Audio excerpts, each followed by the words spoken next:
Welcome, my decaying darlings, to restless grounds, where the tales are as twisted as a hangman's noose.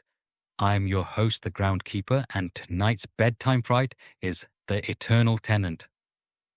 Lie back, close your eyes, but don't blame me if the walls start talking. Once upon a midnight dreary, in the fog-shrouded town of Whispering Hollow, there lived a man named Harlan Graves. No relation to yours truly. Harlan was a real estate mogul, the kind of slick operator who'd sell his grandmother's plot if it meant turning a profit. He had a nose for deals like a bloodhound for bones, and his latest sniff led him to the edge of town, where the old Willowbrook Cemetery sprawled like a forgotten quilt of headstones. The cemetery was ancient, dating back to the town's founding in the 1800s.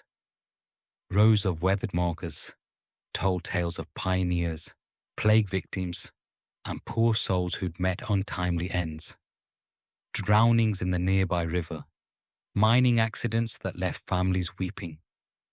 But to Harlan, it was just prime real estate. Location, location, location. He'd crow to his investors over champagne lunches. The land overlooked the river, perfect for luxury condos with eternal views. The only hitch? Those pesky graves. The town council had declared the site historical, but Harlan had ways around that. A few greased palms, some doctored surveys, and voila. The relocation permits were signed faster than a ghoul could vanish at dawn. Harlan didn't believe in ghosts or curses. Superstition is for suckers, he'd say, flashing his pearly whites. He hired the cheapest crew to exhume the bodies, mostly undocumented workers who toiled under the moon's judgmental gaze. They dug haphazardly, mixing bones like a macabre puzzles, dumping remains into unmarked pits on the outskirts.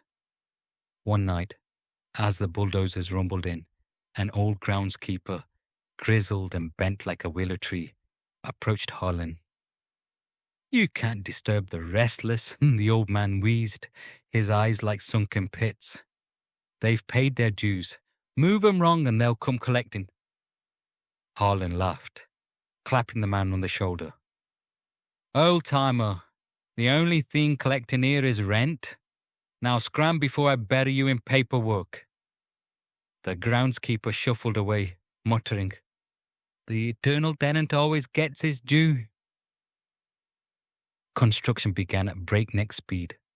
Harlan cut every corner, subpar wiring, thin walls, even skimping on the foundation to save a buck. "Who needs solid grounder when you've got river views?" he'd joke. The condos rose like skeletal fingers, sleek and modern, named River's Rest Residences. Marketing brochures promised peaceful living and a place to die for. Harlan pre-sold half the units before the paint dried, pocketing millions. The first tenants moved in on a crisp autumn evening. There was Emily, a young artist seeking inspiration. Dr. Patel, a weary surgeon looking for quiet. And the Hargroves, a retired couple dreaming of serene sunsets. At first, all seemed well.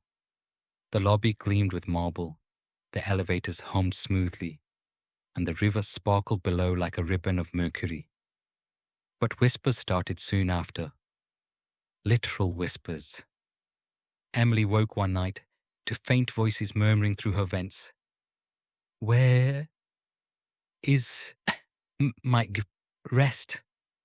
She chalked it up to thin walls and noisy neighbors. Dr. Patel found his surgical tools rearranged in the mornings, forming eerie patterns on his counter, like tiny headstones.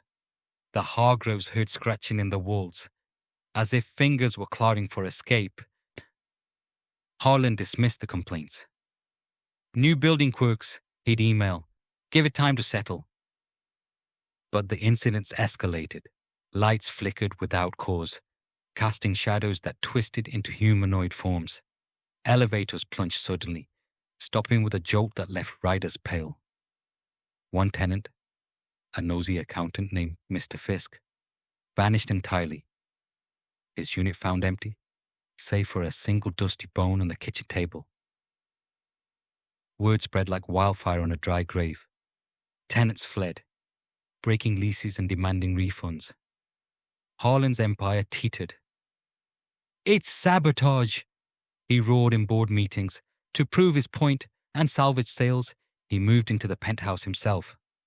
"See, perfectly safe. I'll host an open house from here." The penthouse was Harlan's crown jewel.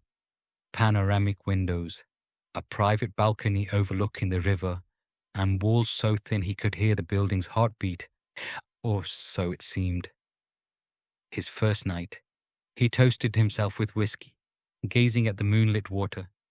"The eternal prophets," he murmured. As midnight struck, the whispers began. Soft at first, like wind through cracks. "Harlan, Harlan, you've taken our rest." He bolted upright, heart pounding. "Who's there?" No answer. He checked the vents. Empty. The walls. Solid. Shrugging it off as exhaustion, he climbed back into bed. But sleep brought no peace. Dreams invaded. He was buried alive in a coffin of concrete, dirt raining down as bulldozers roared above.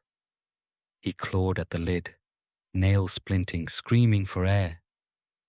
Waking in a sweat, he stumbled to the bathroom, splashing water on his face. In the mirror, his reflection grinned back. But it wasn't his grin. It was skeletal, eyes hollow as graves.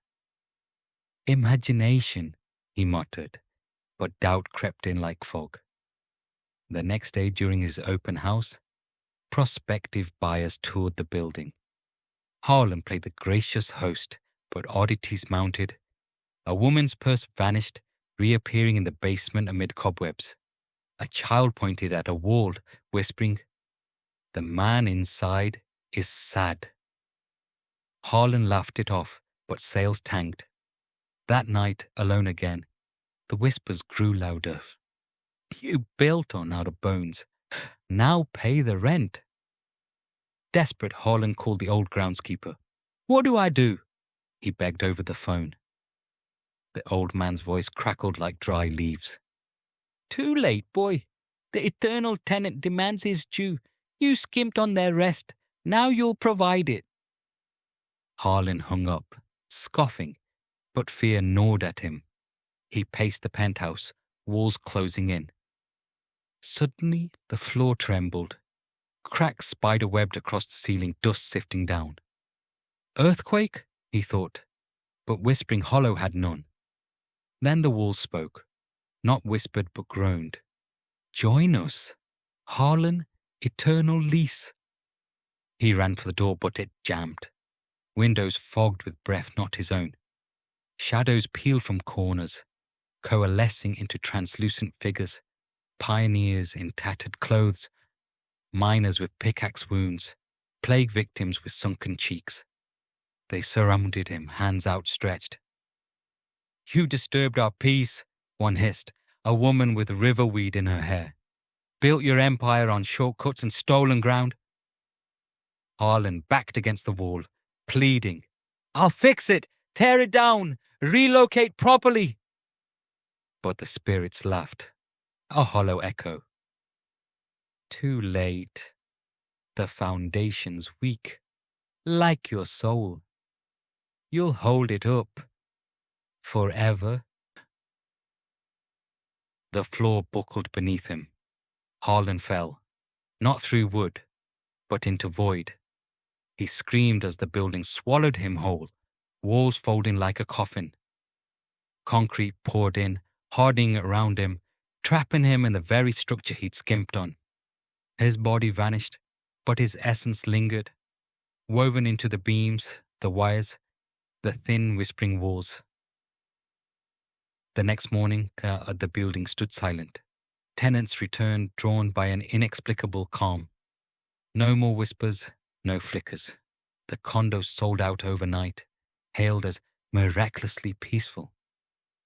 But late at night, If you pressed an ear to the wall, you might hear a faint, frantic scratching. Harlan, the eternal tenant, holding up his own folly from within. And so, my putrid pals, remember, when you build your dreams on the backs of the buried, you might just end up as the foundation.